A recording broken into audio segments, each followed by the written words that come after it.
Hello mga kalubag, ito pala isang job ko.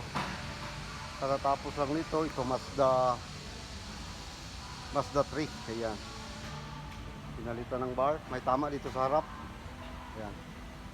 Tapos yan, guard ni-repair. Tapos yan, bago na rin yung pintuan nito.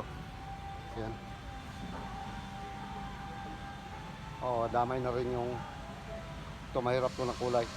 Isang pintuan. So check natin kung ano yung nakasulat sa job sheet. Yan.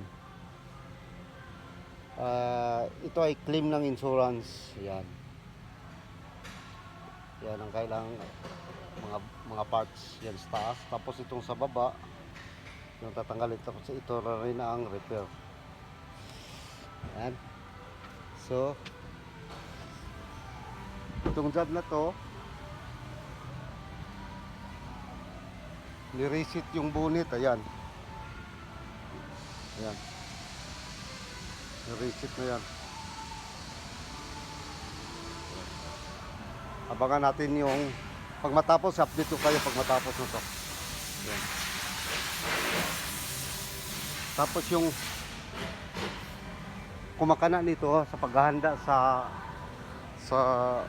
pintura. Ayan. Kaway ka kaibigan. Ayan. Isang mabuting kaibigan yan. Ayan. So hanggang dyan lang muna tayo. Abangan natin pag matanggal natin. Bigay ko sa inyo pag matapos na yung mga sasakyan. Doon lalabas kasi yan. Doon lalabas. Yan, ready for assembling yan dyan. Assembling. Okay, bye lang muna. Hanggang dyan lang muna. Update ko kayo dito sa puting Mazda pag matapos. Bye bye mga kalubag.